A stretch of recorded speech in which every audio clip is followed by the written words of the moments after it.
by itself. You would have to use too much of it to get results just using that only.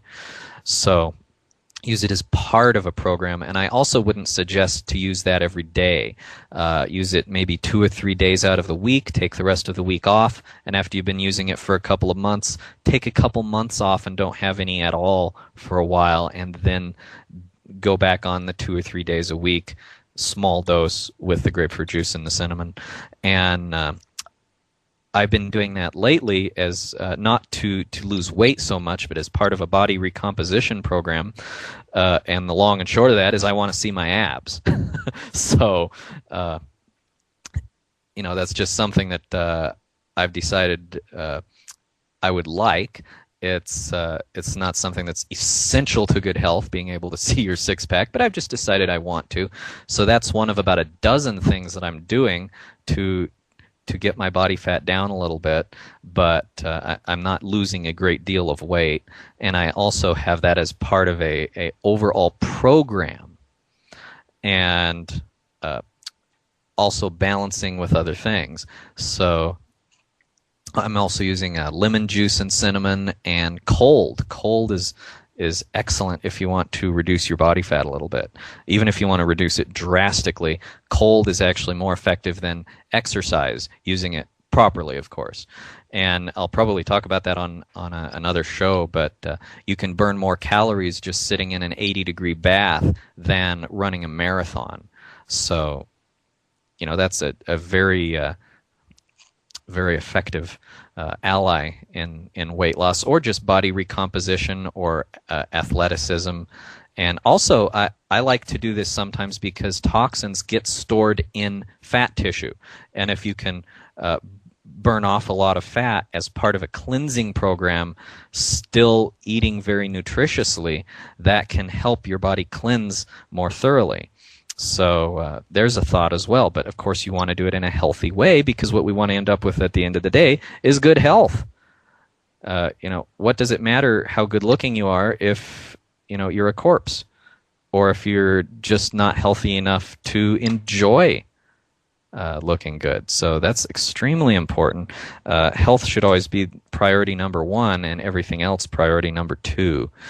And another thing is that coffee can relieve an asthma attack very, very quickly. It opens up the bronchioles just that fast. It's a great expectorant to help you get rid of mucus. Just again, treat it like a medicine, a very strong medicine. And personally, if I were going for fat loss, I would actually favor green tea over coffee. And because it has substances in it like the EGCG, which actually cause your body to reduce the number of fat cells. Usually you only reduce their size, and that's why people have a problem with the rebound effect and regaining weight, because you reduce the size of fat cells but not their number. But the green tea can actually help you reduce their number, and as well as having the fat-burning effect of the caffeine, and combining that with the grapefruit juice is what I would suggest. But again, powerful medicine, little bit of time on, then take a while off, and a little bit more time on, then take a while off. And listen to your body with that. And so there's a few great things that you can do with them. Just remember, they're very, very powerful medicines, and there's a time and a place and to use them, and a time and a place not to use them. And they have a lot of potential for good, but they have a lot of potential for harm if abused. So really have a lot of respect for these powerful medicines, and use them appropriately. And join us for another lively, informative, and inspirational hour of Growing Your Health next week. See you then.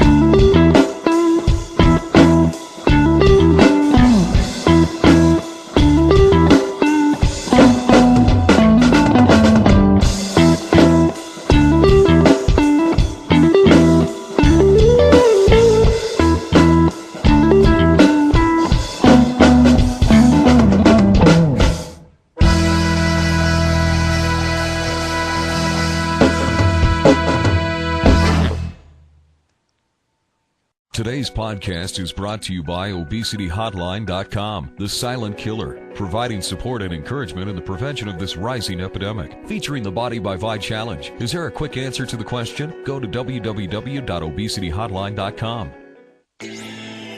You're listening to Real Coaching Radio.